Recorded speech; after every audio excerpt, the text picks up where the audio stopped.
used to believe I was the lucky one in my family, the strong daughter, the one who never caused problems, until a single decision forced me to look back at my entire life and realize that what I called strength was actually the role they trained me to play.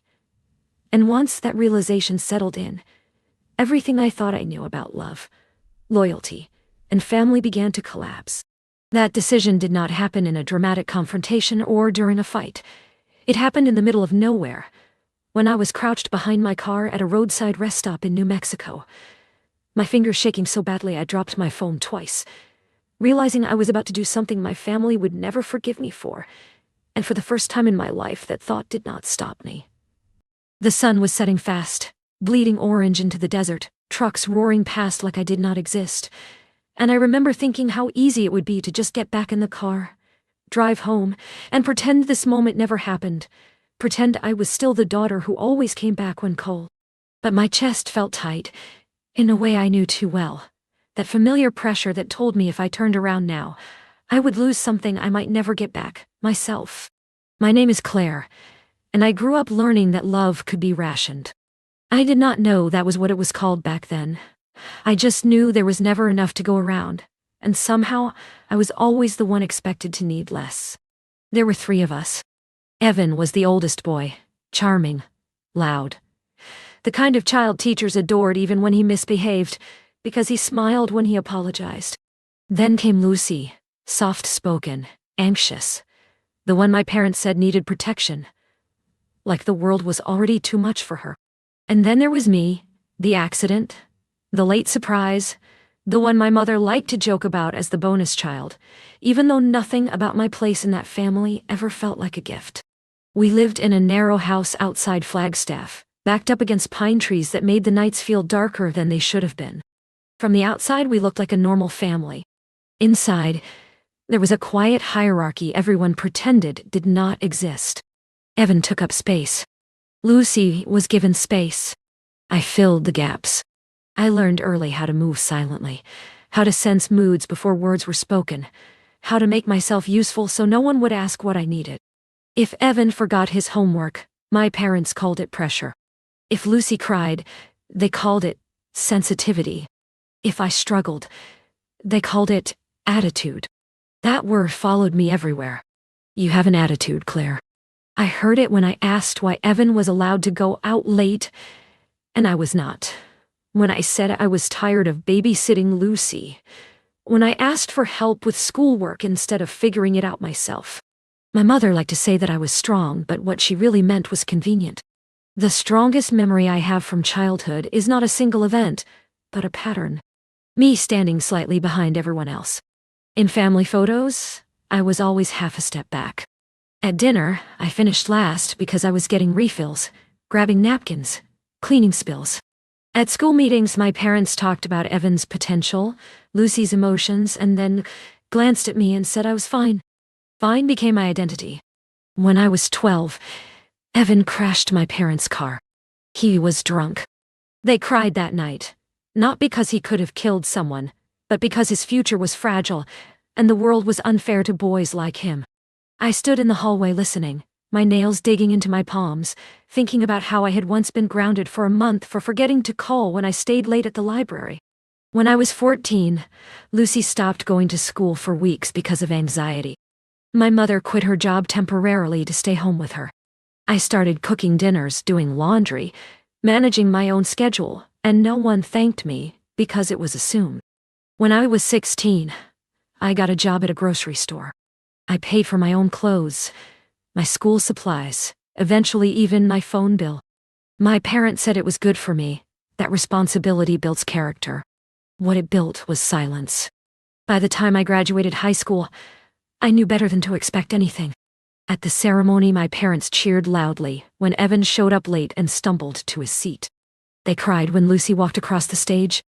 When my name was called, they clapped politely, already distracted. In the car afterward, my father said, "See, you always land on your feet." I wanted to scream that I had never been allowed to fall. I moved away for college, 3 hours south, close enough that I was still available, far enough that I could pretend I was free. I worked nights, studied days, and learned how to exist without asking permission. But my family never let me forget my role. If Evan needed money, they called me. If Lucy needed a place to stay, they called me. If something went wrong, they asked what I had done differently this time. I became the backup plan for every bad decision that was not mine. The breaking point came years later, quietly, disguised as a favor. It was a Sunday afternoon when my mother called and told me Evan was in trouble again. She did not give details at first, just said he needed help, real help this time, and then she said something that made my stomach drop. She said, "We told him you would take care of it." I asked what that meant. She said he had gotten someone pregnant, that there were legal issues, that he needed money and stability, and that as his sister, it was only natural I would step in. I remember sitting on the edge of my bed, staring at the wall, feeling like the air had been pulled out of the room. I told her no. It was the first time I had ever said that word without softening it. There was silence, then anger, then tears. She told me I was selfish, that family comes first, that Lucy could not handle this kind of stress, that Evan was fragile right now. Fragile. I told her I was not doing it. We did not speak for weeks. When we finally did, nothing was resolved. They acted like my refusal was a temporary illness, something that would pass if they ignored it long enough. They were wrong.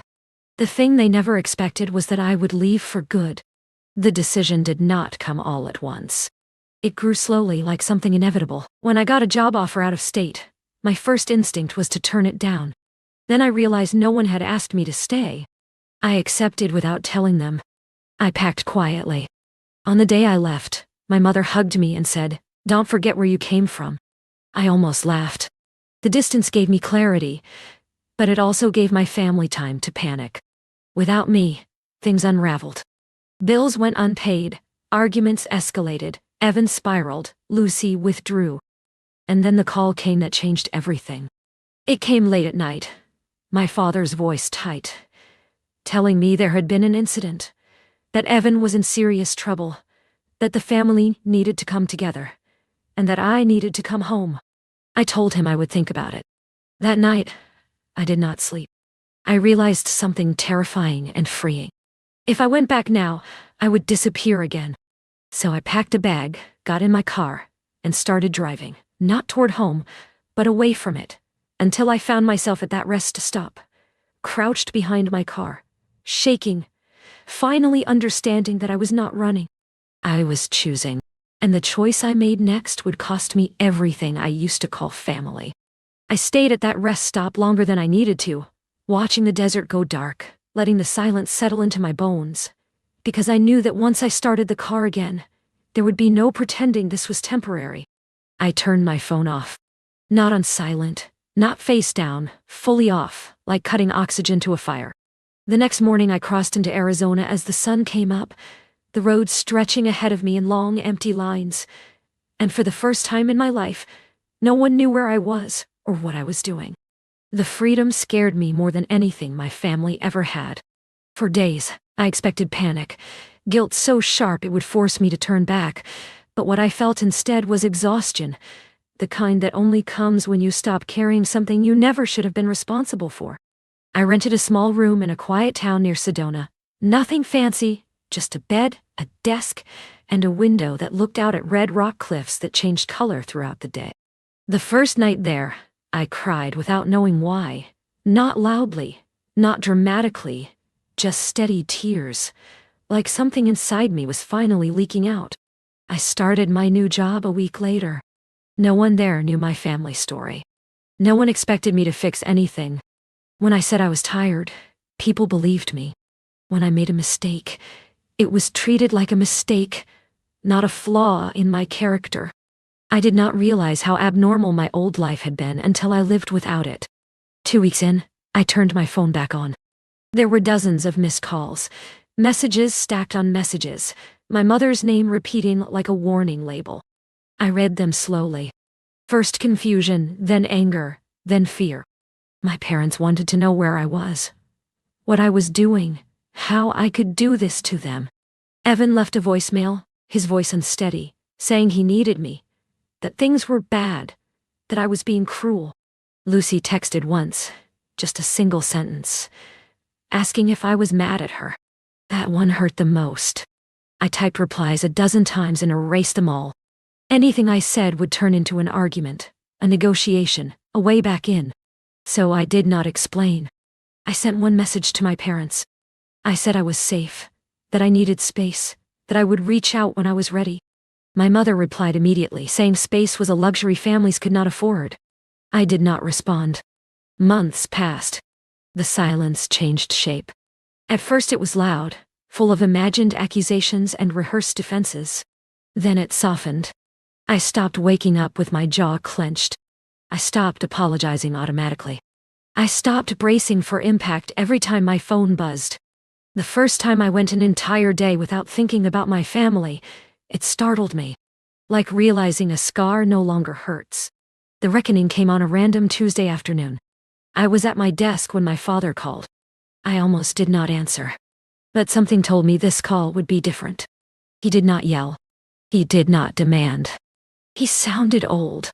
He told me Evan had been arrested, that the situation was serious, that money was gone, that my parents were exhausted. Then he said something I had never heard before. He asked me what I wanted. The question landed awkwardly, like a foreign object. I told him the truth. I told him I wanted a relationship where I was not the solution to everyone else's problems. I told him I wanted to be treated like a daughter, not a backup plan. There was a long pause. Then he said he did not know how to do that. And for the first time, I believed him. I did not go home. I did not send money. I did not fix anything. Evan faced consequences. Lucy moved out. My parents struggled. And the world did not end. The guilt still comes sometimes. Late at night when old habits resurface, when I wonder if I could have done more, been softer, stayed longer. But then I remember how small I felt for so many years, how my needs were treated like inconveniences, how my strength was mistaken for obligation. Last year my mother visited me. Just her. We walked through the red rocks in silence at first, the sun warm on our backs. She told me she did not realize how much she had leaned on me, how she had assumed I would always be there. I told her that was exactly the problem. She cried. I did not comfort her the way I used to. I let the moment exist. When she left, nothing was fixed. But something was different. I am still in Arizona. I have friends who know my favorite coffee order, coworkers who respect my boundaries, a life that belongs to me. I talk to my family on my terms. Sometimes they still slip. Sometimes I still flinch. But I am no longer folded into the background. I am no longer crouched behind a car, shaking, afraid of what choosing myself will cost. I know the cost now, and I pay it willingly. Because for the first time in my life, the space I take up feels earned, not borrowed, and that is something I will never give back.